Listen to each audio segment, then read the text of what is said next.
And I let my life be the first way that I express my love. I let my song be my life echo.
Good evening and welcome to Echo Nation's EchoWise Parenting Webinar.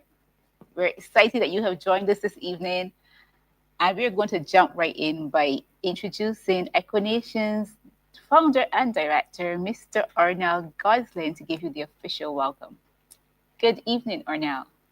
Good evening, everyone, and welcome to the EchoWise Parenting Seminar webinar. And I want to say thank you to our very special guests that we have. You're going to be introduced to those guests very soon. And we also want to say thank you to the Massey Foundation for making this all happen, as well as Nikon Solutions and RG Audio Works. And also want to say thank you to Impact Ministries International, who is giving us this wonderful venue. So we want to start off quickly with a word of prayer, saying, Father, we thank you for this opportunity, Lord, that we could gather here in this space online. And we ask you, Lord, that the information that is shared here will be able to resonate with those who are listening and be able to transform the homes, dear Lord, that we are going into. So, Father, have your way in this, in Jesus' name. Amen. At this time, we want to talk about parenting in a digital world. And that's the reason why you are here. We are here to share information. The world has changed. It is no longer parenting in just in the normal way anymore. We are parenting in a digital world. It's no longer just the persons that we see in the physical anymore. We're talking about digital characters. We're talking about digital things, things that invade our home in essence through our devices and through the internet. So today, one of the things that we've mentioned as an organization that we want to really focus on, and it is something that we think that all parents should recognize, is something called digital readiness. As parents, I know that you probably heard, Mommy, Daddy, I want to get this device. Why can't I get this? I want to connect with friends. I want to do this. They want to have the latest iPhone. They want to have the latest Samsung device, PS5, or whatever it is. And as parents, there is the pressure to ensure that, that we make our children happy. That's what we love to do. We want to nurture them. We want to protect them. We want to encourage them. We want to make them happy. But one of the things that we've realized is that many parents, in the pursuit of getting the happiness, or what we call digital happiness for our children, we don't recognize the importance of digital readiness. And digital readiness is ensuring that our children have sufficient knowledge and understanding of how to use technology and the internet wisely, responsibly, and positively to learn, create, and participate in an online community. Now, an online community is a part of their real world. They are digital natives. They understand how to use technology as like a second nature for them. And as parents, we understand that we could appreciate that about our children, but we also need to understand that there are many threats. There are many opportunities as well online. And as parents, we are there to guide and ensure that our children are able to access these opportunities, access all these resources, but in a safe, responsible, and positive way. So that is why we want to promote, as I said, digital readiness over digital happiness. And that means that things like this, where we are having a parenting seminar, we have more seminars coming up, more webinars coming up as well. We have our radio session, if you don't know about that, every Tuesday at 4 p.m. right now on Life 97.5 FM. We have a half an hour where we invite IT experts, similar to the persons that you will see later on the show, to share about their expertise and how to help you as parents to ensure that you could face the challenges and all the responsibilities necessary to parent wisely in a digital world. Now, when we think about digital readiness, there are some things that I want you as parents to ask yourself or to discuss as husband or wife or mother and father before you give a child a device. And because of the threats that are online, you're going to hear about those threats. You're going to hear about the importance of privacy. Because of these things, we want you to make sure that your home is secured and that your children know how to use it responsibly, as well as how to connect with you. One of the things that we've mentioned is it's important to build relationship with our children so that when they face challenges online, if they made a mistake, if they butt up on something that they ought not to be looking at, they have open communication without any fear of judgment or anything to come to you and discuss it. So we have a couple of questions that we want to ask you as we go on this digital readiness journey. And the question number one is a phone the best device for my child at this time? Many times we just want to roll with the Joneses and not realize how powerful these devices are. Sometimes your child might just need a tablet or a laptop at home that would allow them to access information, interact, and do things. But they do not need a phone that they carry on them that they connect with every single time. So ask yourself, is the phone a best device for my child? Especially if your child is under the age of 13. The other question is, does my child meet expectations at home? Now, having a device and having access to the global world, the internet, the World Wide Web, carries a lot of responsibility. And if our children are not responsible at home, if they're not meeting certain expectations, if they're not respectful and honorable and open about certain things, understand this, that having a device exposes them to greater responsibility. And we must teach our children that discipline and the whole idea of respecting and honoring the values that you set at home. So if your child does not meet those expectations, I want you to think again about, all right, if they're not meeting expectations in a controlled environment, in a real world environment, where there is less control or where they may have things, they're able to access information and resources away from you, are they going to maintain that level of discipline and responsibility? The next question I want you to ask, is my child responsible enough? Is my child socially competent? Many children do not know how to socially connect as yet. We are hearing serious cases of where children being exposed to digital devices lose the ability to socially engage. And one of the things we've realized as an organization coming out of COVID, that children going back into the person-to-person environment in school, many of them confess that they are not as socially responsive in class as compared to before the whole idea of having online school. And that is one of the reasons why we do not want our children to lose that social connection. So many times our children are spending hours on their devices away from real connection, person-to-person connection, and that becomes a comfort zone for them so that they're not able to socially engage sometimes in a physical environment. So think about that as a parent. Does my child have good communication skills? Does my child know how to manage conflict? Understand this, that online, whether in gaming rooms, whether in chat rooms, or whether just on social media, sometimes your child or your children or your young person, they're going to come across persons who are going to be providing some level of conflict, might be saying something mean or doing something that is unkind. How does your child respond in these situations? Because we have to understand that the idea of cyberbullying and how we conduct ourselves online is really critical and important to even how it impacts their reputation and future, because we want you to understand that their digital world will impact their real world. And you're going to hear about this a little bit more, how your digital conduct can impact your real world, and why it's important as parents that we understand how to discipline our children into being kind, into being safe and responsible with their conduct online. And finally, does my child have good problem-solving skills? You're going to see a lot of issues and challenges online. They're going to come across things that are maybe inappropriate for them.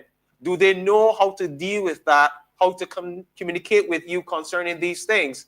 And do you have them in an environment where they are being monitored, or where their activity is being monitored, and there's a protection to protect them from accessing this inappropriate content, or being able to be accessed by someone who may be a child predator or a catfisher or a scammer, or someone who's just trying to steal information from them? All these things we need to instill in our children before they go online. And that is one of the things that as Echo Nation, we want to partner with PTAs, we want to partner with schools, we want to partner with churches, community groups, in sharing about this digital readiness. So as I close off with this, I want to ask you this. What are your goals for your child? Digital engagement. When you give them a device, you're giving them access to the world. You're giving them access to people. You're giving them access to content and information, a whole set of stuff, and technology and AI and all these things. Ask yourself, all right, what are my goals for my child going online? It just can't, I encourage you not just let it to be entertainment, but there's so many opportunities where children can learn, create, connect, and do things positively, help with their education and their development. And as parents, I just want to run through these final things with you. You're there to protect, to nurture, and to empower. And I want you to look at that when you're allowing your children to go online. How are you protecting, nurturing, and empowering them in terms of maintaining their privacy and safety, in terms of their mental and physical health, in terms of their brain development? Because the time that they spend on their devices can alter the way how their brain functions and all the things that they do. There are clinical studies that show that the brain, the person that is on digital addict, has the same type of brain scans of those who are drug addicts as well. So we want you to understand that their brain development will be impacted, especially those young children. Critical thinking skills is another thing. Digital literacy. Are we giving them the information and the skills to know how to use the internet wisely? And you're going to hear a lot more about that from one of our guests later on today. Are we protecting, nurturing, and empowering them in terms of maintaining good reputations and character when they go online? In terms of their relationships, how they manage that relationships and their friendships? In terms of their academics and future, are they able to use their devices to advance their academics, or is it a crutch for certain things? And then finally, their future and their destiny, because what they do today can impact them tomorrow. And what you do in the digital world can sometimes last for years, can impact their future careers and so on. So as parents, we want you to understand to prioritize their digital readiness over their digital happiness. And I want you to take in the information that you're going to hear from the IT experts tonight. We have two very wonderful and special guests, two very knowledgeable guests in all these areas. So make sure to share this. It's not too late. Share this link, share this feed with someone. We have a YouTube link available. There's also on Facebook. Share this with someone. But if you want to participate by adding questions and so on, go register, still register now, and join us in the chat room where you could ask those questions. We're going to have a time where we're going to take questions from you, and we're going to have our guests answer that. So thank you for joining us tonight, and we look forward to a rich session here as we talk about digital privacy and literacy. Thank you very much, Arnell. And parents, remember the last question he asked you. What are your goals for your child's digital engagement? We want you to be intentional. That's protect, nurture, and empower their digital development. So we're on to our first expert guest for the evening, and his name is Mr. Maurice Beckles. He's a technology professional with over 18 years of diverse experience in the field of information and communication technology. He currently serves as a senior ICT Associate at UNICEF Eastern Caribbean, managing ICT and technology for development portfolios. Maurice's expert spans project management, innovation, systems designs, and emerging technologies. He previously worked at the University of the West Indies, where he founded the Computer Science Society to support student learning and mentorship. He's also the proud father of an 8-year-old who loves football. Good evening and welcome, Maurice. Good evening, and thank you. I really want to thank you again for the opportunity to share with you guys on this very important topic. And I look forward to a great discussion coming up, especially around our role as parents navigating the complexities in this digital age. We're going to chat a bit about, various experiences that children can encounter online and ways in which we can enrich their lives in the midst of the challenges. And as we delve into this topic, I really want us to start thinking about how we can empower our children to make informed decisions about how they use the internet and the various technologies. So let's get into it. So let's start with some definitions. I really want to stick a pin here to go into it a bit. It's a bit of fine print, but I think it's very important that we set a foundation for a common understanding of what digital literacy is, especially for children. So digital literacy encompasses not just the knowledge, the skills, and the attitudes, but also the values that enable children to safely and effectively navigate and understand the digital technologies around them.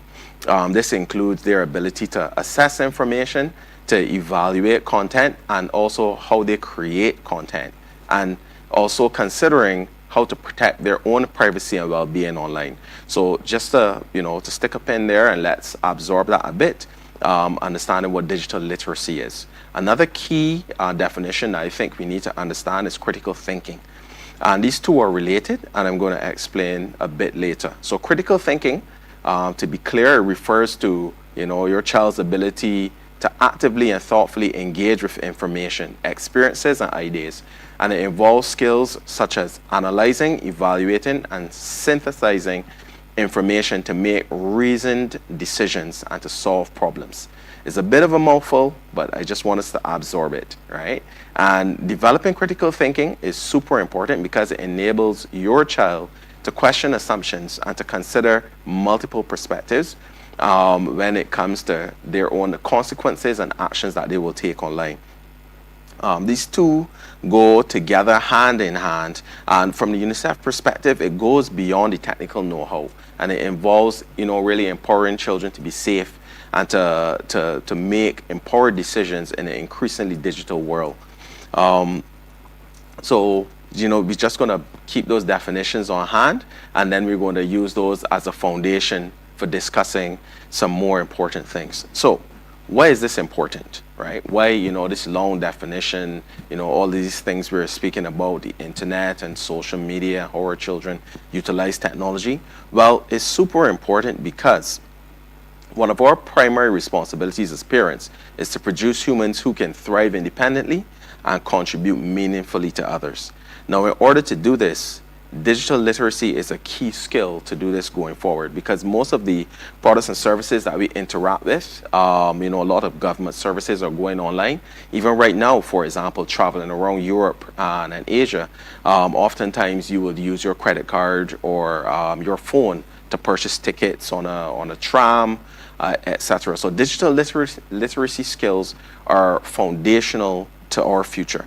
And it's going to be foundational to your child's future and their ability to navigate life. Now, the connection is vital, right? Because it shows our role as parents in equipping our children to be able to function in this new digital world. And there are real consequences to our digital lives. For example, whether it's misinformation, manipulation, abuse, Arnold was speaking about, aspects of criminality, and those are the negative aspects, but there are also positive aspects to having, a strong digital literacy skills. Things like improved educational outcomes, job market readiness, being able to, to have better social cohesion, and even the economic opportunities that come from having good digital literacy skills. So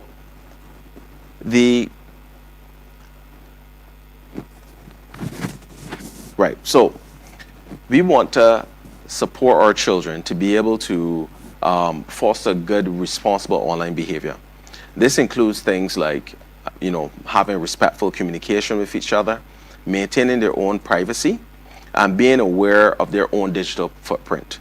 By encouraging these behaviors, parents can really help children to develop a strong foundation for navigating a digital world responsibly and ethically. We can think about things like, when persons look up your digital footprint in the future when you apply for a job, or, just persons, surfing and finding your information. So all of these things come, full circle when we look at how we navigate online. And there's a quick checklist that I like to share with parents to encourage them to provide a background or framework for how they would have their kids interact with their children and help their children to use the internet and online technologies. And it's called a TALK checklist, and it comes from the Internet Watch Foundation. It's very simple. So T is for talk, right? Talk to your child about online abuse, start a conversation, listen to their concerns, have a conversation with your child. That's the first thing. Conversations are very important. A is for agree. Agree to some ground rules about the way we use technology as a family, right? L is for learning. So we as parents need to learn about the platforms and the apps that our children use, and to understand their online life. And then K is for know. Know how to use tools, apps, and settings that can help you keep your child safe online. These things are super important, and this framework allows you to have a quick reference point for when you're interacting with your child around digital technologies, digital learning, etc. Talk, agree, learn, and know. It's super simple. Now, why is this important? Again, when we look at when things go wrong, we have an old saying in Barbados, an ounce of prevention is worth a pound of cure. When things go wrong, they can go very wrong. And these small frameworks, these just being mindful in how we interact with technology ourselves, but also how we teach our children about technologies, can often prevent a significant number of challenges. If we look back at some of the challenges that were popular, the negative challenges that were popular on social media, things like the Tide Pod Challenge, which involves, children eating laundry detergent, which could, lead to poisonings, hospitalizations, lots of issues. There was a Benadryl challenge, which involved, using a common, sometimes over-the-counter medication that would cause hallucination. There were challenges to do with fire. There was the Crate Challenge. All of these things, they come out, and it's really important for us to be having conversations with our children, because oftentimes we as the parents may not know what's out there, and sometimes our children may not have the necessary experience to navigate these things themselves. So by using things like the TALK framework, having conversations with your child or children, it really goes a long way in helping you as a parent support your child to navigate these things that may exist on the internet. Another key point is around guided discovery. Now, what is guided discovery? Essentially, it's a powerful approach to engaging your children in their online activities. And it involves you as the parent actively participating in discussions about the online risks and the ethical considerations with your child. It allows you to create a collaborative environment where you can emphasize the importance of different things that may happen, and helping your child to internalize ethical behaviors on their own, as opposed to just merely following rules. One of the ways that this builds confidence and self-regulation is through that repeated conversation and interaction with you as a parent, helping your child to build steps into adulthood, and also when you're not there, being able to have the confidence to navigate these issues on their own. So, one of the key aspects of guided discovery is helping your child to build agency. You're not always going to be there with your child, and what you want to do is to support them with the tools and the confidence to be able to make good decisions.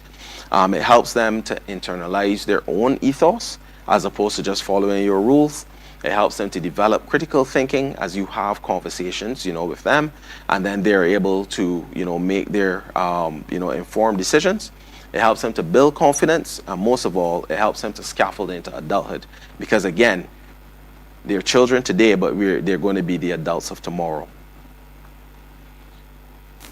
So let's now talk a bit about some of the ground rules for younger children, because I know with older children, it's, you can have these discussions back and forth. They're at a certain level of maturity that they can perform, they can share their own ideas.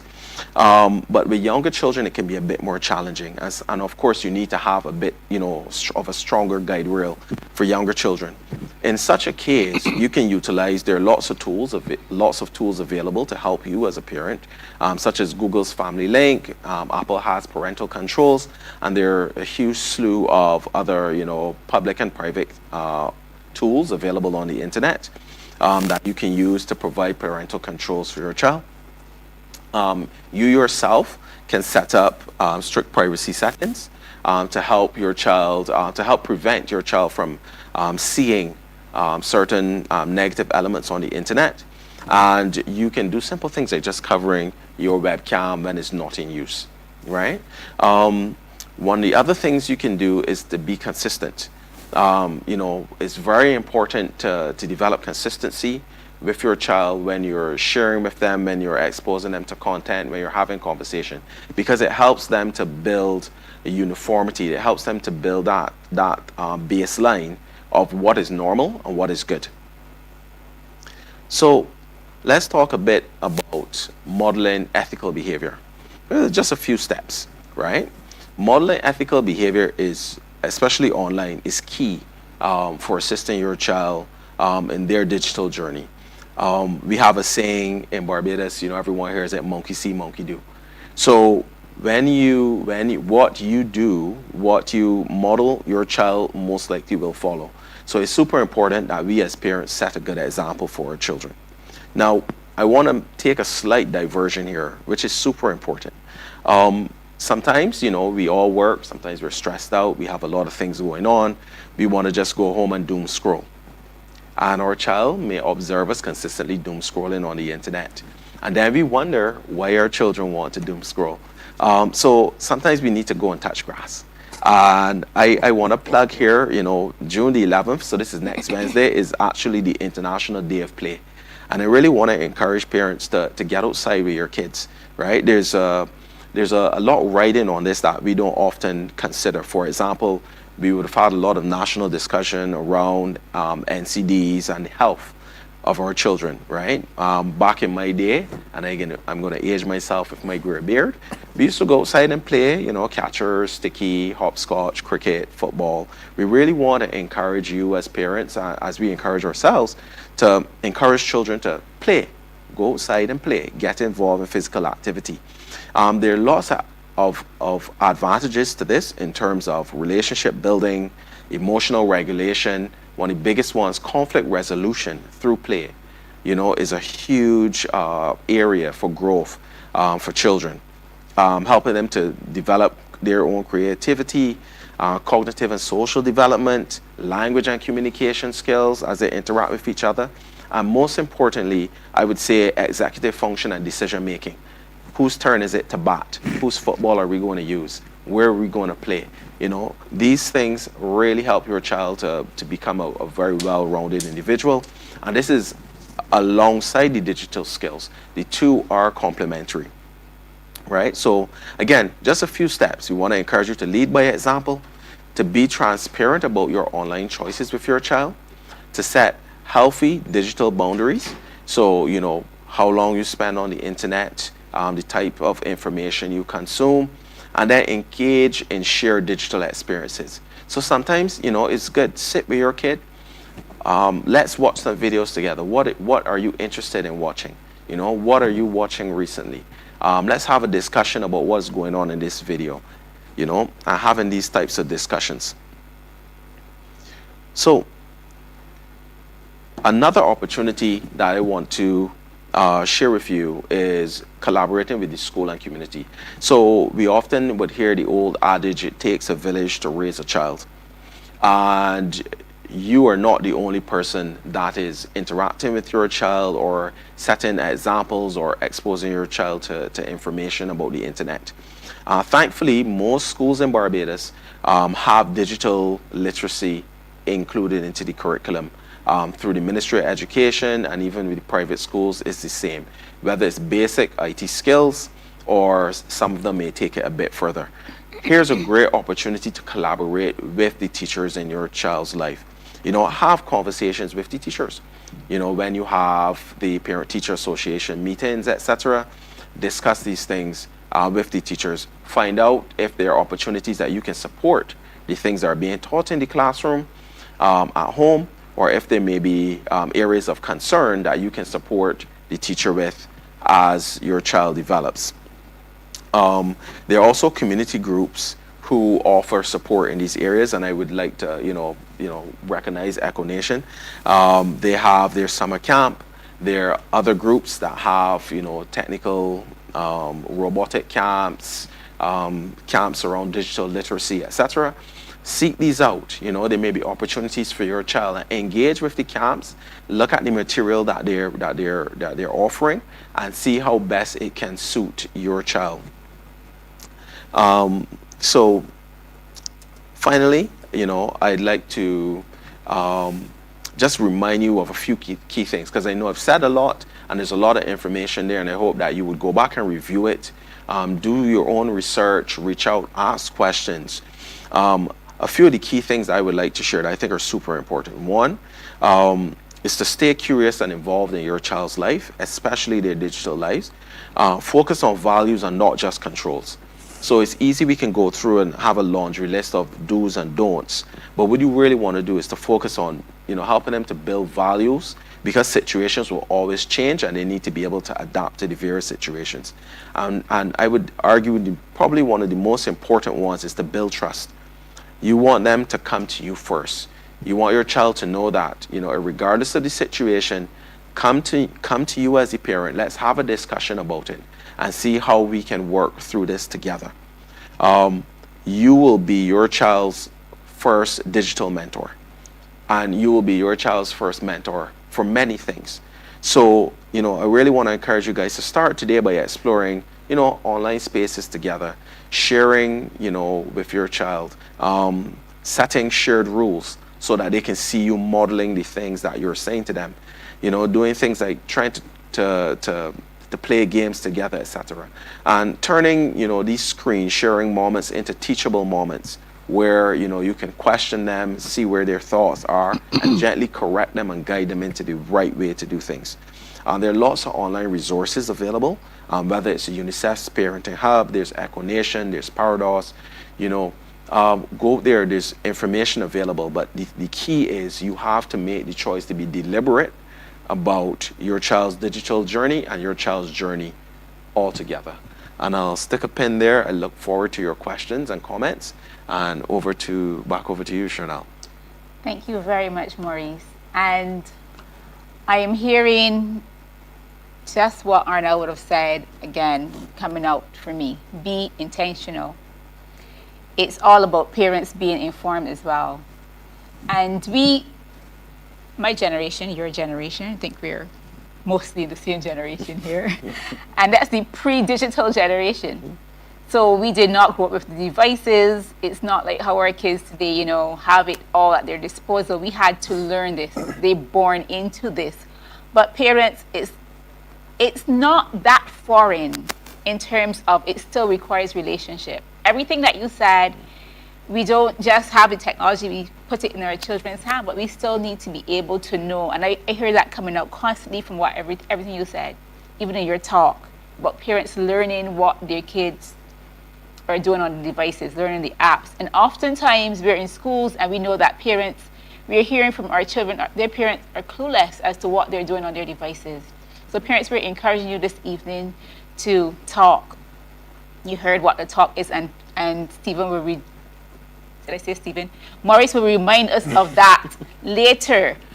But we want you to focus on values. And I like that. You want to focus on the values in your home, because at the end of the day, parents, is all about relationship with your kids. If they're going to come to you first, then it has to deal with relationship. If you want them to come to you, then you need to know. And if you're going to know, you have to learn. So I am not one of our speakers this evening, so I will shut up. And I would introduce, well, I think there was something mentioned about doom scrolling. Just one quick question. What is doom scrolling though? Certainly. So doom scrolling is essentially you're just scrolling. The way how these social media sites, Facebook, etc. I don't really want to call out any names, but they're designed that you can scroll to infinity. So normally, like if you're reading a book or if you're reading a web page, before you would come to an end, and that's the end. But no, they're designed that as you keep scrolling, more things will be added. So you can easily pass 6 hours on a Saturday just scrolling.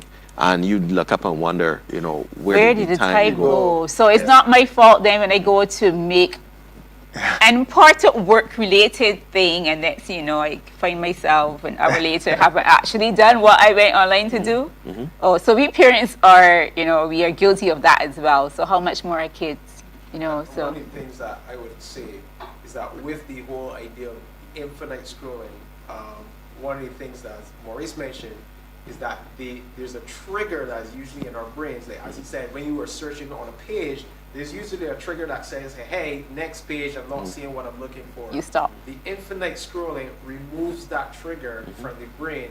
And it's like the brain automatically thinks that with the next scroll, I'm going to see what's happening. But your brain also now gets distracted with everything. So you see a birthday, you like that birthday, you see something else, and then all of a sudden you don't even remember why you were there. Right? Exactly. So it shows how, as we mentioned before as well, in terms of the digital readiness, how this impacts our brain development, especially for young children. If our children are constantly in this infinite scrolling mode, you are basically taking away that whole aspect of the brain being able to focus and so on. So these are things that parents need to be definitely aware of. Just jump on quickly and say that's actually intentional. Meta, Facebook, did a deep dive with psychologists to find out what's the best way to keep people on the platform. So it's actually intentional. So that doom scrolling is actually an intentional thing. It's not something that organically happened. They made a conscious decision that they want you to stick to the app because then they can feed you more ads. So it's not about me learning more, going online, and they wanted to give me as much information as possible. It's to keep me hooked. Just keep you hooked to so I can stay on their app so that they can make more money off me. Yeah, sell advertising. Right. Well, you've just heard the voice of our second expert this evening. He is Mr. Stephen Williams. And he's a seasoned executive and technology expert with a strong background in cybersecurity, data privacy, and digital media. He's the executive director of Sunel's Technology Solutions and founder of Data Privacy and Management Advisory Services. Yes, that was a mouthful. And Sports Beyond Borders. As a columnist for the Barbados Today, he writes on tech trends and business insights, and has advised on the Barbados Cybercrime Bill 2024. He's also a sought-after speaker and dedicated to health and fitness. So welcome, Stephen. Good evening. Once again, thank you to EKCO for having me. This is the second time I've done something with you guys in terms of media.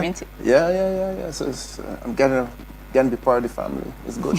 Welcome. We're glad to have you as part of our family. Okay. My presentation today, I think, fits nicely with what Maurice was talking about. So we're looking at the risk of digital footprints and how to safeguard your personal data. All right.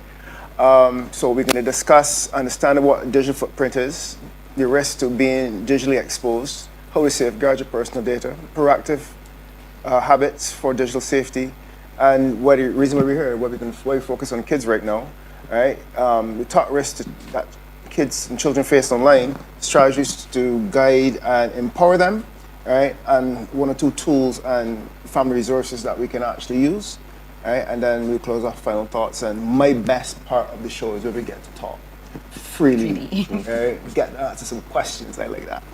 All right.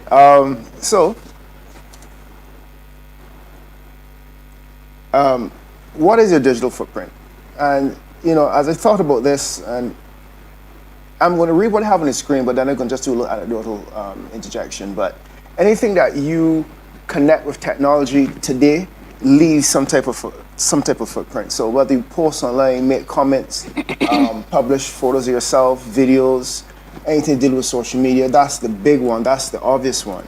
But when you visit a website, even for searching, it drops some like cookies and these little digital, bits on who you are, right? And whether you purchase something online or even offline these days, everyone now has a customer program, some customer relationship program, a card that collect data on you. I'm not going to say anything specific in terms of any organization, but these people all collect data on who you are, right? And down to mobile phones that detect your location, right? So there are two types of footprints. You have the intentional one, which is active footprint, and then the passive one, collecting data about your indirect knowledge. And I would say is the passive one that probably is the most scary, because you don't know who has data on you and what they're doing with it. If I give up my information freely online to social media, well, then I know where my data is and what I said, right? But it's when you go to different outlets and different places and you give them, you generally give them information, because we are sharing people. It's part of our culture too. You can find yourself in a situation where your data is now combined with online activity. And then you have a situation where people know more about you than you know about yourself, right? So that provides or leads to some risk, right? Such as identity theft, right? And we all would have experienced recently where the banks have been dealing with people who now taken up credit card or gotten a set of credit card information. Criminals like the idea that you can get at the information because it's really about purchasing. Not many people realize that, this is about money. At the end of the day, people don't do these things for free, right? So they use tactics such as phishing and social engineering, creating fake emails, messages, and calls impersonating trusted sources such as banks.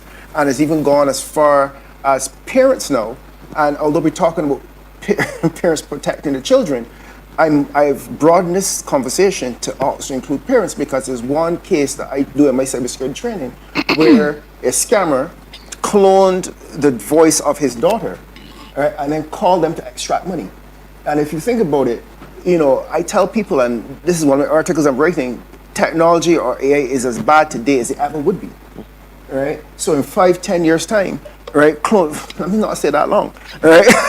Let's just say over the next 18 months, right, we're going to have a proliferation of technology that will make it very, very difficult for the average person to understand that what they're hearing or seeing is not real, right?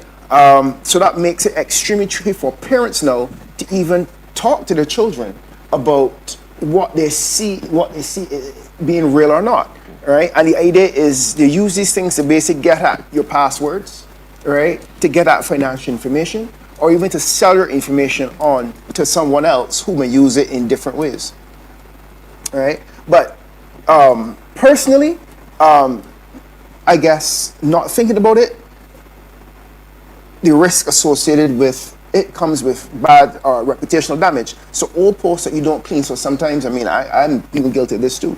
Sometimes I post and forget, right? And not realize he says something. And unfortunately, we live in an age now where what I say today might not be PC tomorrow. And it's always how even we as human beings think today might not be politically correct 5 years from now, but it's still there recorded. Unfortunately, that's the way of life, right? But it can impact applications for jobs or even the public trust, because I've seen a lot of international stars taken down with things that when they said it at the time was not that, it didn't move the needle in terms of social impact. But when you go back 10 years to say, well, you said this, you think this way, you might have thought that way at the time. But unfortunately, 10 years later, your nuance of life would change. But social media, don't forget. right? Unwanted tracking and surveillance, right? Applications from apps and websites collect your data and your habits, location, and preferences, right? This data can be sold without your knowledge and manipulated, right? And that's why when you go on a site once, sometimes you get ads feeding back into the whole loop, right? You say, but when you go on this site once, all of a sudden, again, fed with these ads, right? I want to go a step further and say we are facing a situation right now where you have to be careful when you give children technology, because I draw an example that when I went into school a couple years ago, two young ladies, right, were bosom buddies. Like they were inseparable. They would use each other's mobile phones and devices. But as the case with young teenagers, a guy got in between the relationship, and then it just went helter skelter. But the young lady that was jealous still had the password and access to the device, right? Now imagine if it's a partner and that person's a stalker. They can install applications and software on that child's phone, right? Because if they feel threatened or they want to go after predators, know what to do to manipulate situations. So you have a situation where you give a device to your child, right? And their activity is okay, but it is the people around them, and that's why we talk about trust, like the word trust. Yes, I know you talk about trust, but do you trust your child's friends? Right? That's the issue that I have in terms of you being a parent, right? And that is the one that is going to actually now be the catalyst now for thinking differently. Because whereas your child might be okay, it's their friends that you can't trust. And if you can't trust them because you don't know who they are, but then you can see situations where it leads to surveillance in a way that you didn't think of, right? At the end of the day, basically, you want to ensure that you protect your passwords and access and what that looks like, right? One breach can expose accounts, yes, but one breach can also cause you a nightmare, because using that situation with those two young ladies, she was able to go onto her friends, her ex-friend's account, and put some very insidious stuff there. Right? And then, of course, now it's very difficult to say that was not her because it's your account, right? So therefore, it's very important that we protect our passwords, even as adults, because adults face these things too. I think the one way to actually ensure we can help our children is to live the experience ourselves, right? And to have good data practices and good cybersecurity practices.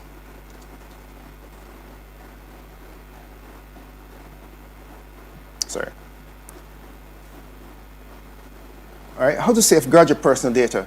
Well, I was hinting at all the time, so strong passwords and unique passwords, and make sure that only you know those passwords.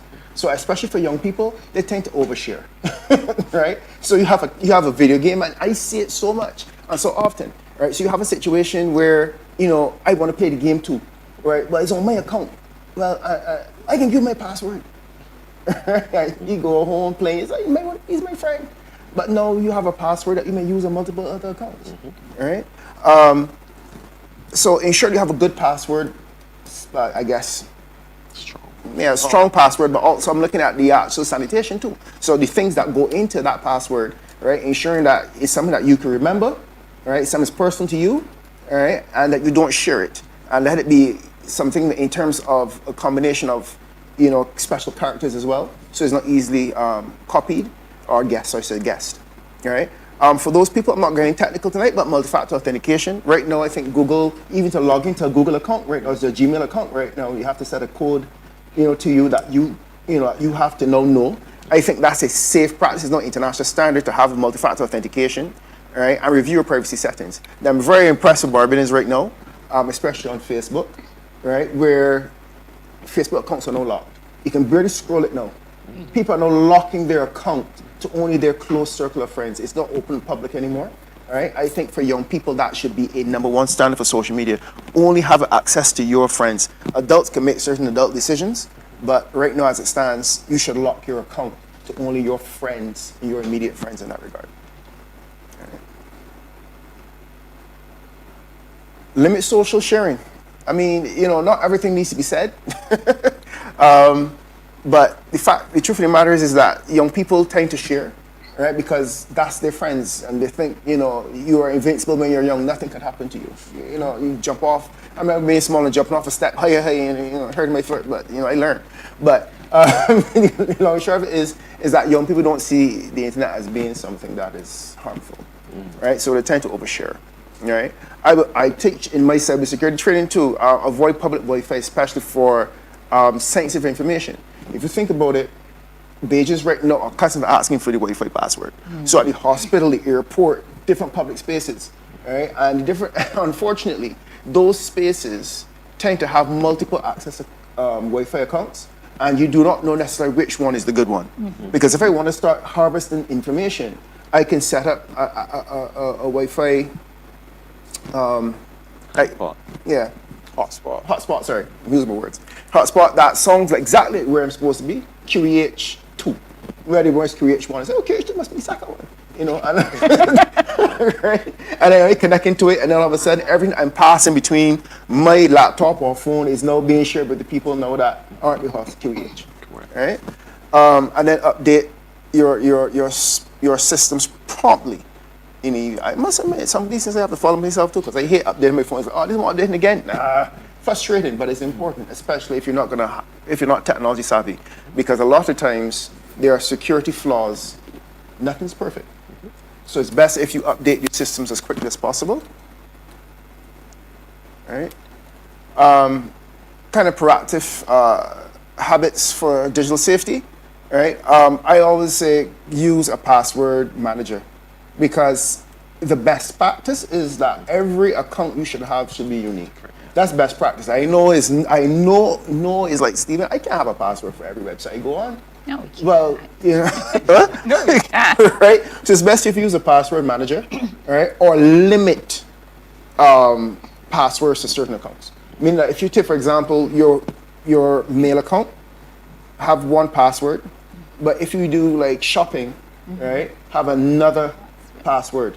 But things like Netflix and general stuff, right? That stuff you don't care about, but you're cognizant that this could be dirty, right? In terms of, you know, these people have got no good practices at all. Like, you know, there's some websites that you go on that you go, I kind of sketchy, right? And that goes into shopping. So a lot of different sites come up to compete with Amazon. That might not necessarily be one that you can, you know, you have a history to. So using a separate account there and say, you know, this is a account for that. So I have an email address for general shopping or general use. So anybody basically hack this, have at it. But it's not tied to my bank account information. So bank number asks you for email address. It's not tied to the bank email address. It's not tied to like something as solid as Amazon in terms of their practices.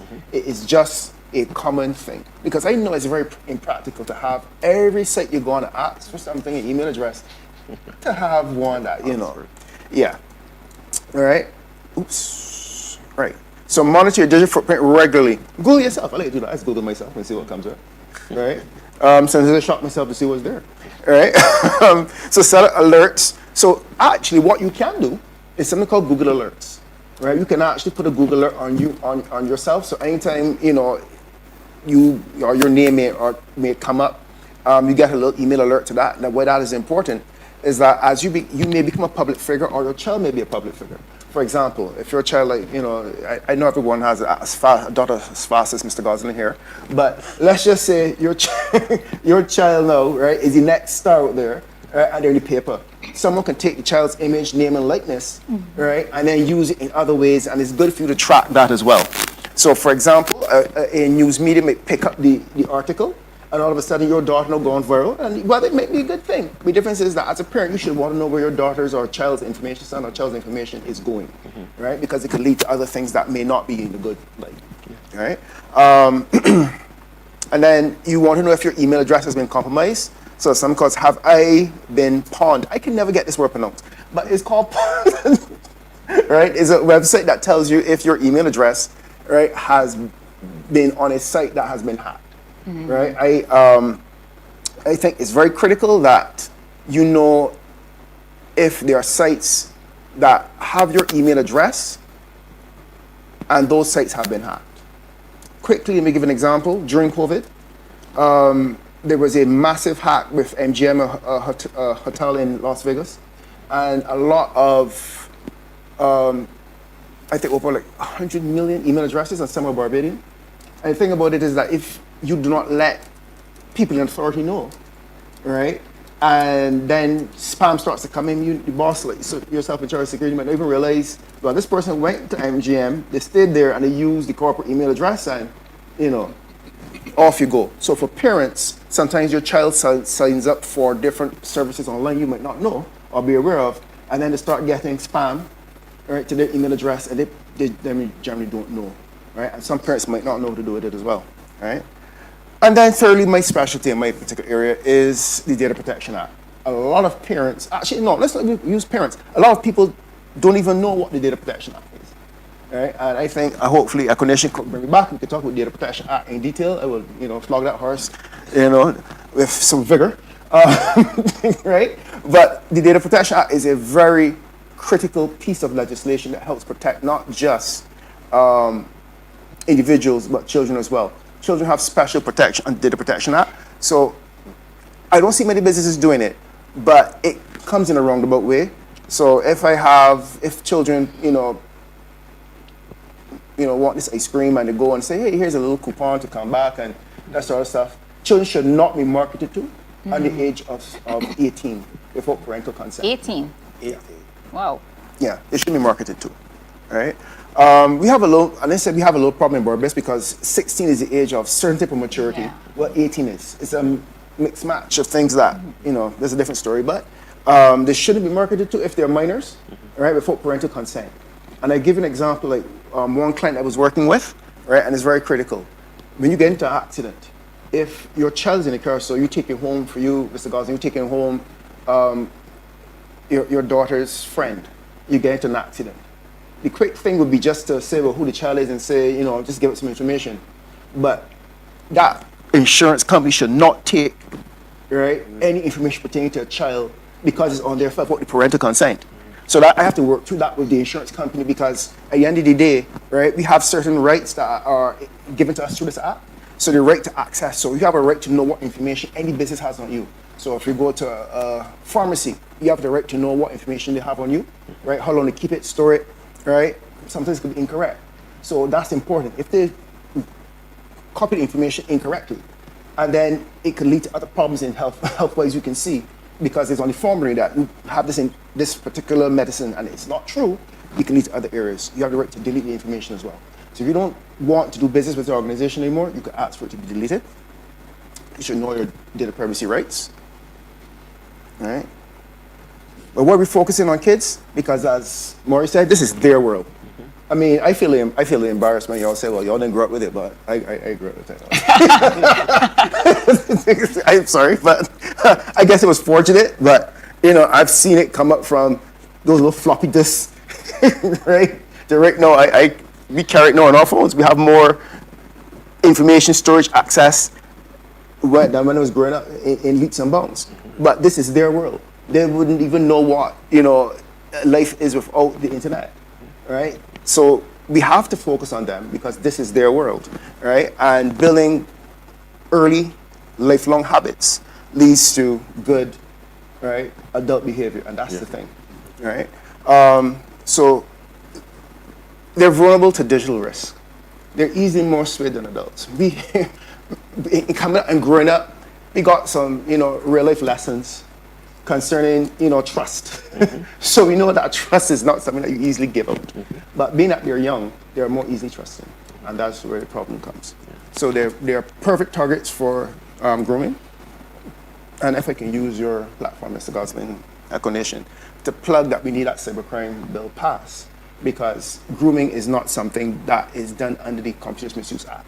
So what does grooming look like in the Barbados sense? Okay. If a young person caught the bus, say 15, 20 years ago, and a bus conductor or anybody for that matter wanted to chat at the child, they got to get a home phone number, right? So therefore, you don't got to call out, not call your house. Yeah, if you understand certain things, like, who that calling? No, the phone could go on silent. They got an earpiece in the ear, right? And the bedroom busy. All right? But when the house phone rang back 15, 20 years ago, 20 plus years ago, the phone ringing is like, who called it? All right? So you can now have some person that sees a young person, I'm not saying a girl because boys get groomed too, so let me say a young person, right? They can now use the digital medium, right, to now groom them to do things that the other boys wouldn't do. This idea, don't talk to strangers, is because gone out digitally. Because don't talk to strangers verbally. But if you're talking to you online, it's the same thing, isn't it? They have not made that distinction. They have not made a distinction. Right? For them, it is a situation where it can't hurt me because I'm home. Mommy knows where I am. But they're grooming them now to do other behavior that you may be concerned about.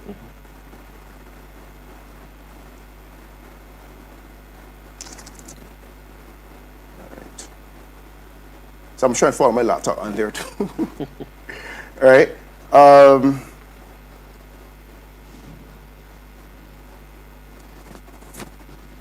So risks commonly faced. So I just mentioned oversharing.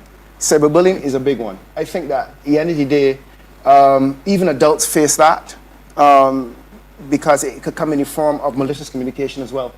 So I would say that ones that kids commonly face online, and it's just not from around the corner. You have our children are playing, or I mentioned PS5. So you can be playing games, connecting with people anywhere in the world. And there's one kid that, who I was told about by the mother, he actually makes money playing a particular video game, and he just buy his own stuff, right? So he was able to actually downgrade and trade. So basically, he was able to actually move cryptocurrency in the game, transfer it to PayPal, and then get cash. No, that sounds awesome if the parent knows. Right? But not as awesome if you don't know your child got stuff and you're like, wait a minute. It's like, he getting shoes from. I buy them. It's mine. It's like, you do what kind of shoes from about it? Right? But if you think about it, right? There's also a lot of scamming too. So a lot of these games are connected to scams. And I would like to think that adults are smarter, but we know we had some scamming problems in 2024. And we still got them into 2025. I'm not going to that. We're talking about kids. All right? But it's a problem because if the adults are not savvy enough, how are they going to pass on good practices to children? All right? And that is probably the hardest thing with Echo Nation's challenge, because I think that y'all have done a very good job at setting the tone for parents to children. But a lot of the times, I have to say that the parents themselves aren't very savvy either. So if they're not savvy in terms of their own personal digital literacy, right? How are they going to transfer or monitor, right, what the children get up to, whether it's good or bad, because they themselves aren't making good decisions, right? We're not getting to exposure of inappropriate content because we all know what that looks like, especially for children, right? But basically, my concern, of course, would be grooming and sharing interest online, because the old saying that still prevails today is that no one knows that your dog online, right? Because now we have a problem with AI. I can actually fire up on my laptop. I can be in a group chat, right? I look completely different.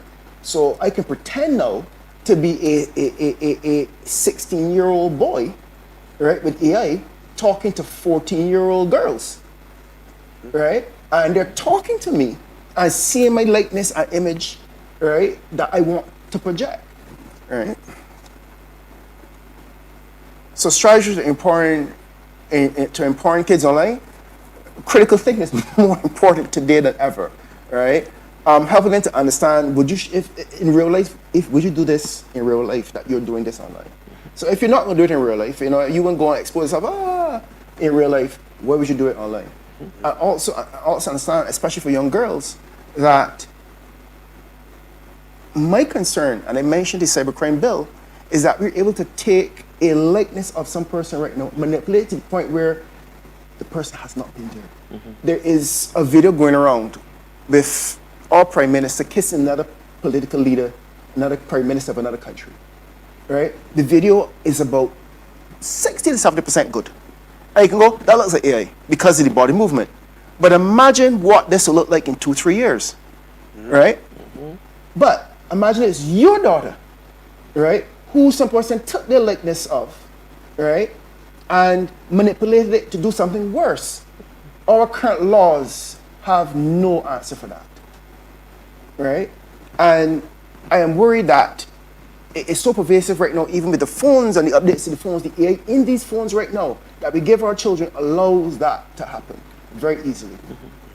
All right? Create digital boundaries. I'm not going up because you mentioned that. There must be that relationship where your expectations are set. You mentioned that, Maurice, we won't go over that. All right? And model the behavior that you want. And that's exactly it. We talk about modeling the behavior that we want our children to have. But you mentioned that we didn't grow up with it. A lot of us didn't grow up with it. So they're struggling to understand how they should be in the digital world. I know Echo Nation is focused on children, but I challenge Echo Nation to actually understand that parents are struggling too, with even their own digital footprint in terms of how they should be. Because you cannot pass on good practices that you yourself don't understand and have. Right? Explain why behind each rule. Kids are not stupid. Yeah. Right? Use built-in parenting tools. All right? And we know we can get to those in a minute. All right? But we need to be able to actually sculpt the content that they see and target it to make sure that they're only engaging in content that will make sense for them and their minds, young minds. Right? You mentioned a couple, but I will add common sense media. So in coming home, I'll add common sense media. Echo Nation, of course, but I've used common sense media myself to build certain presentations. Right? They're very, very good. This is a snapshot of something called, there's 9 rules to it. I can't remember, but this is a particular track that I want children to actually have. So digital literacy is one. Things such as cybersecurity is another, right? Lost, forgetting my words. Anyway, but it's a whole course of how young people have to be. So like A, be a part of it, all right? And it has to be in schools. Echo Nation can only do so much, all right? But it has to be taught in schools, all right? And at the end of the day, all right, it has to be a situation where parents, teachers, aka the school system, right, come into play. Right? That's it. Final thoughts. All right, everyone has a digital footprint. All right, digital exposure carries real-world consequences. All right, you want to empower your kids early. All right, and parents and guardians are the first line of defense. Thank you. Stephen, wow. I don't know where to begin. That was a lot of information. And I really hope our parents are listening and you're sharing this with your friends. As Arnold said when we started, it's not too late. And you can get on our YouTube channel and go over and listen. And one thing that stuck out to me was, if adults are not savvy enough, how can they pass on good habits to their children? And that's why we're here this evening. That's why we're doing this parenting seminar. That's why we're in your schools. That's why we have the parenting program every Tuesday on Life 97.5 FM at 4 p.m. And that's why we thank the Massey Foundation for partnering with us and helping us to bring this to you, because this is very important. And that same thing about being savvy goes back to what Maurice would have said earlier about the talk. You need to have the conversations. You need to, the rules, admit to the rules or just the rules and learn. But key there is learning. Parents, you need to learn. You need to learn and you need to know. So I want to throw off one question. Oh, you said something earlier though. You talked about floppy disk. Just saying. How many people know floppy disk? A lot of our parents still don't even know floppy disk. They were not in the age of floppy disk. But yeah, we would even go there. So one question to you though, before we start with our questions from our parents. You talk about all the privacy and safety. There is an instance happens several times when you're talking about certain things. Let's say my computer is here in front of us, all of us, and I'm talking about a particular thing or something topic. And next thing I go online and I see ads popping up about what I was like, wait. How, like, I didn't type it in. I just was talking about it. Maybe while Alexa or something was on and I have that engaged on my, on my television. And I just see things starting to pop up. Is that possible? Yeah. First of all, Alexa's always on. So even if I turn off the hearing, talking to Alexa, she's still on? if you can go Alexa, and she's there, she's on. Yeah. All right. But also a lot of times you don't read the legalese that come with a lot of apps. Of course we don't. All right. All right. And somewhere in there is permission to record your voice, ad infinitum. And it's buried in legalese. That's not lawful right now. But if those who can get, I remember part of our problem is that if we're not sophisticated in this region, a lot of regions turn it off, but they would then do it in the Caribbean because we don't police it. Right. All right. And one of the other things that I would also mention is the fact of sometimes we don't know how to adjust the settings in our devices. So some people may think that it is Alexa when it's actually your phone. All right, you may be listening. Your phone might be the one listening to you, or sometimes it's some of the other smart things that we have in our home that have those things in mind. And then the other thing that we look at are the apps. And as you're talking about devices, I also want to talk about the apps. What are the permissions that we are giving some of these apps, and do they really need these permissions?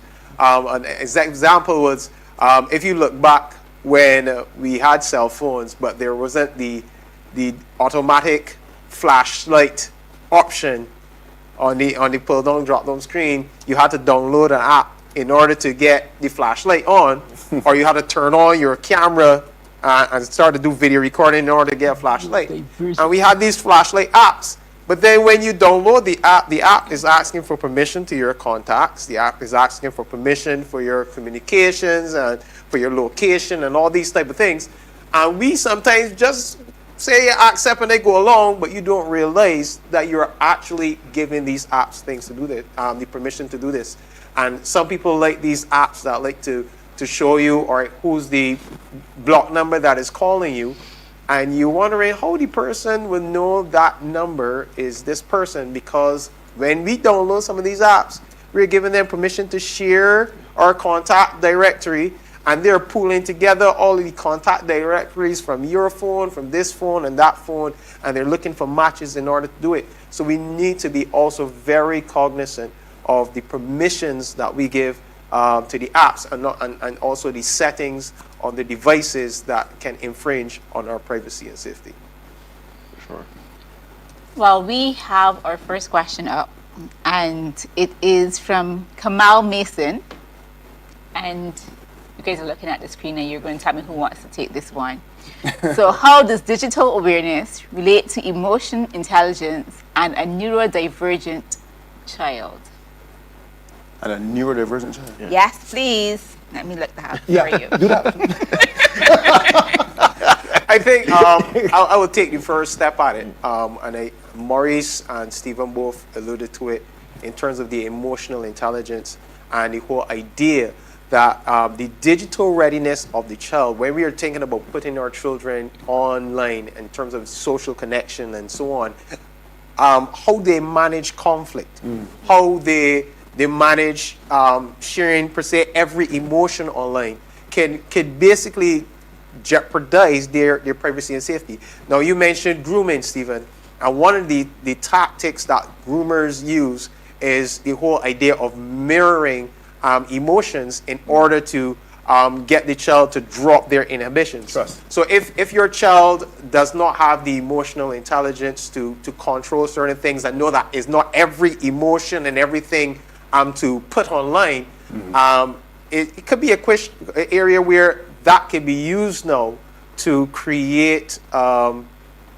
opportunity for someone to groom, for someone to use it against them. And when I say mirroring and grooming, let me give an example, because some people may be wondering how that may work.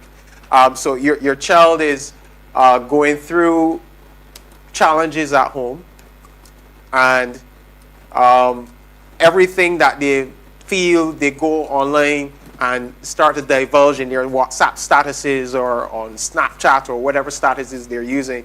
And they're saying, hey, my dad just don't understand me. He is so backward. He is so this. I wish I could just leave home and blah, blah, blah. And someone online seeing the status could initially come online and mirror that having the same profile, a catfishing profile. So it's a fake profile of another teenager, but it's an adult.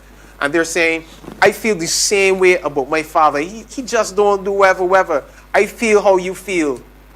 And they start to share now a simulation now of what's going through. And you're like, yes, and you're connecting with that person in terms of what they're going through. And you feel like that person knows all that you're doing. Whereas this person is catfishing you in order to get certain things in terms of you to drop your guard. And then it moves on to, hey, what's your name? Can I find out more about you? Or I'm sharing this stuff about you. Or can I meet you in person?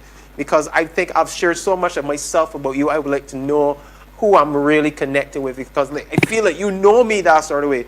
And children, if they aren't aware that this is grooming, and these are some of the tactics that people use, not having the critical thinking skills, not having the emotional intelligence to know how to respond to certain things, could put them in jeopardy. I'm going to wait on the definition of neurodivergent so that I won't be speaking on the turn.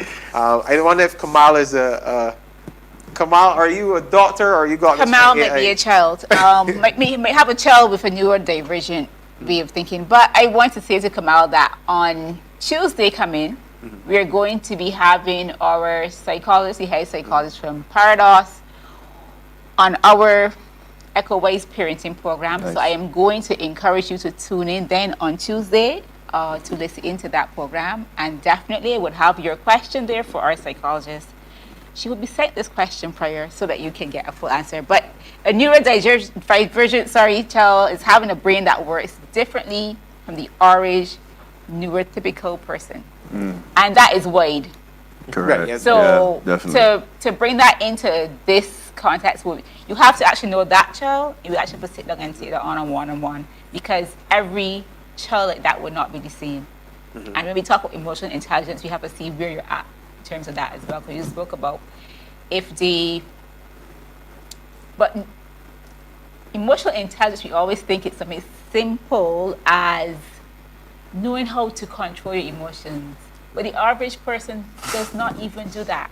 And the average adult does not do that. So we talk about being savvy yourself with technology, but if that's not the practice in your home, the parents are going to leave. So we all talk about it all evening. Everything we do is modeling. So whether it's technology, whether it's emotional intelligence, whether it's the good parenting, it all comes down to modeling. So whatever we have in our home, that's usually what we see. So we're going to look forward to hearing you listening in on Tuesday, Kamal, so we can have that question answered with our psychologist, our guest psychologist. So you look like you issue to say something more. No, I was just gonna add in terms of what you were saying, because I was making some notes as Arnold was speaking, and you're correct. That question does require someone trained in the field, because essentially it's a medical question, right? Now, there are specialists who would support, because they would have to evaluate the child first, and they would make recommendations. But there are tools available, and I was reading an article a few weeks ago about a new tool based on some research coming out of a university that was using AI to diagnose neurodivergent individuals earlier, so that they can prescribe ways of assisting those children with learning in particular. Because of course there are different learning styles. There are persons who may be visual, auditory, etc. Being able to have the professionals on board early to make those recommendations, I think, is the key there. The underlying principles remain the same. All persons need to have digital literacy, because even children with neurodivergent minds have to exist and succeed in life, and ideally you want them to grow up to be autonomous also. So it's just having the right professionals in tow to help guide that process. And just before you go back in, Charnel, I just also want to mention this, especially for parents, as you were talking about the whole idea of emotions and so on. That is important for parents to follow and know the statuses of their children online. All right, it's very important. And for us as EKCO Nation, we encourage that if your child is blocking you from accessing their status, that is a no-no in terms of what we will put forward in our media plan. because parents, you are there to protect, to nurture, and so on. And we don't want you. We want that you're able to have your child communicate openly, and you're also being aware of what is happening, what is being said.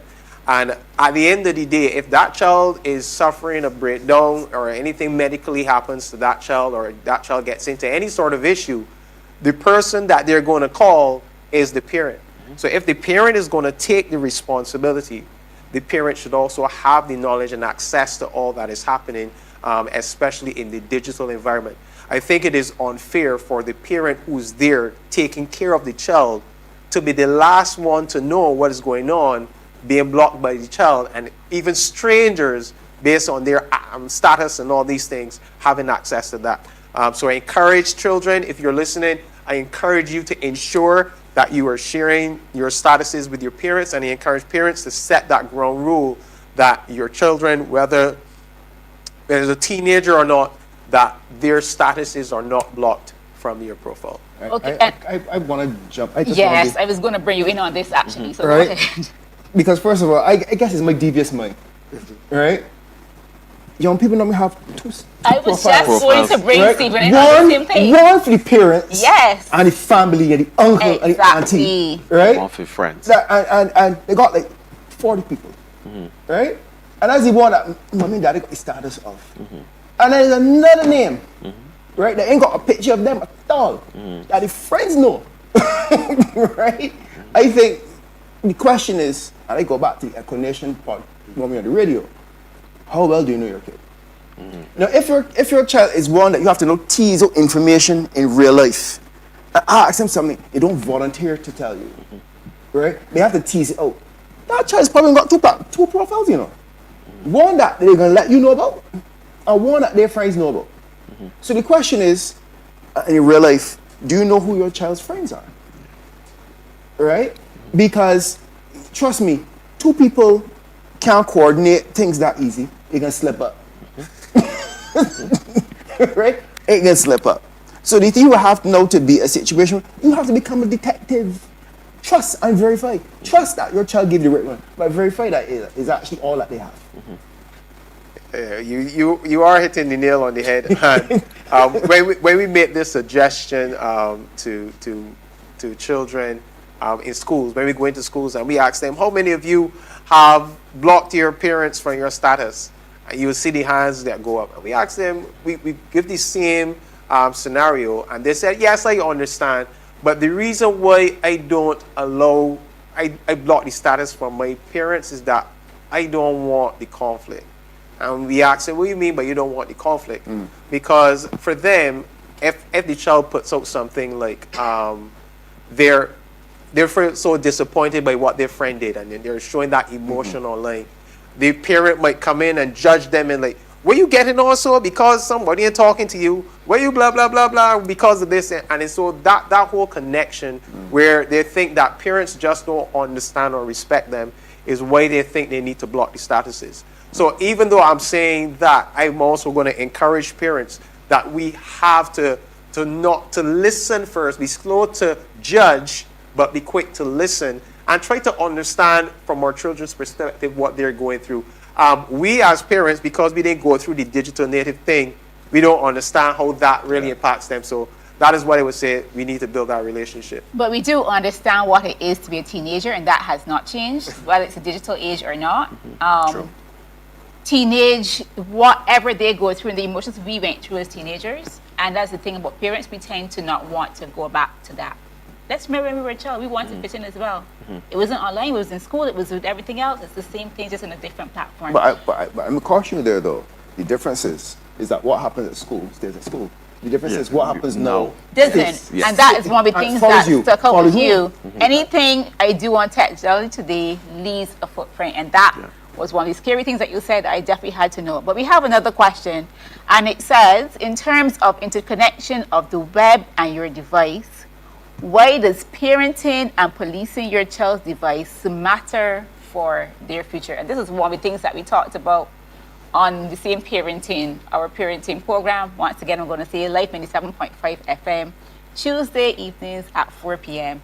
But who's going to take this one? Why does policing that device matter for the future? I want to start off. I want to take the younger part and leave the older part for Stephen. The That's fine. teenagers. That's fine. Because especially because of his presentation in terms of the impact as you get older.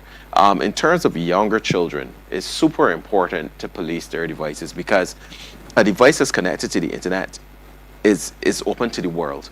And you don't know who is interacting with your child and what your child is being told.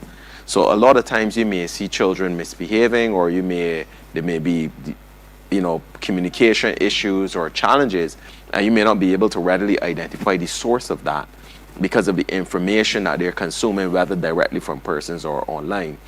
And as a parent, as you try to shape your child's worldview and direct them along a positive path, you have to protect that path because it's not only you that's trying to impact or direct your child. So if you leave, it's almost like if you leave a piece of candy out, in regards to where you leave it, ants going to get to it.